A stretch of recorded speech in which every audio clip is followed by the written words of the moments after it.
Bismillahirrahmanirrahim. Assalamualaikum warahmatullahi wabarakatuh. Kepada yang terhormat Bapak dosen pengampu mata kuliah Dasar-Dasar Ilmu Tablik, Bapak Zainal Mutakin, MIKOM. Saya, Syamaliatul Aliyah, dari kelas KPI 1D ingin menyelesaikan tugas kelas dengan menjelaskan kembali materi tentang metode dan media tablik.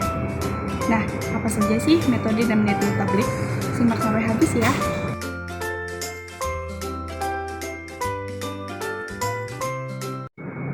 Seperti yang telah kita ketahui bahwa tablik berasal dari kata kerja balaga yuballigu tabligan yang artinya menyampaikan.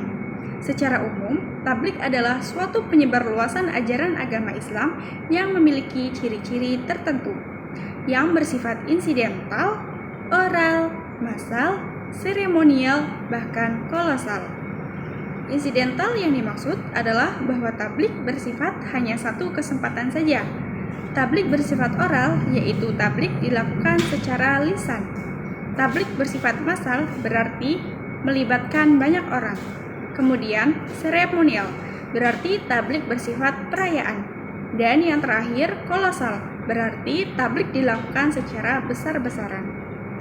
Asep Muhyiddin dalam bukunya mengatakan bahwa tablik dilihat dari segi bentuk kegiatannya terbagi menjadi 4. Yang pertama, tablik Islam sebagai bentuk penerangan dan penyebaran Islam.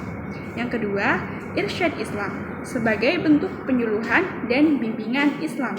Yang ketiga, tadbir Islam sebagai bentuk pemberdayaan umat dalam menjalankan ajaran Islam melalui lembaga-lembaga dakwah. Yang keempat, tatwir Islam sebagai bentuk pemberdayaan ekonomi keumatan. Nah, sekarang saya akan menjelaskan tentang metode tablik. Metode bisa diartikan sebagai suatu cara atau jalan yang bisa ditempuh. Cukup banyak metode atau strategi untuk menyampaikan pesan-pesan dakwahnya seperti ceramah, tausiah, nasihat, diskusi, bimbingan agama, dan lainnya. Semua ini dapat diterapkan secara kondisional. Selanjutnya ada bentuk-bentuk metode tablik. Yang pertama ada al-hikmah.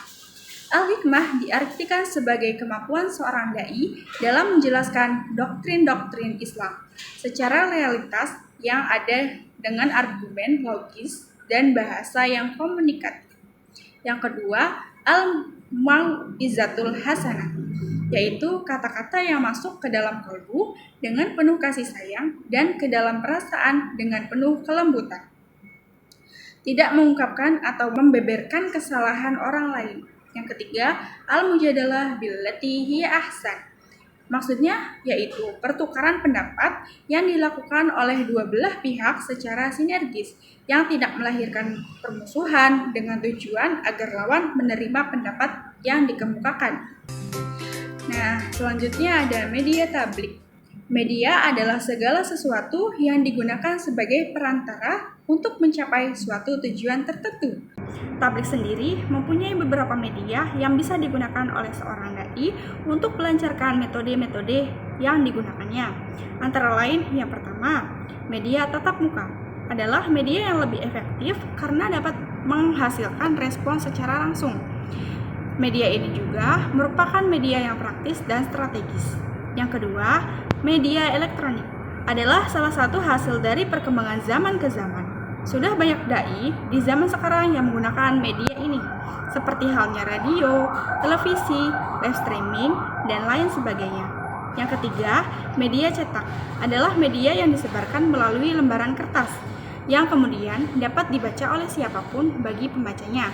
Media ini memiliki banyak pilihan untuk menyebarkannya, seperti halnya buku pelajaran, novel, majalah, serta sebagian beberapa buku yang isinya berupa komik dan cerpen Islami.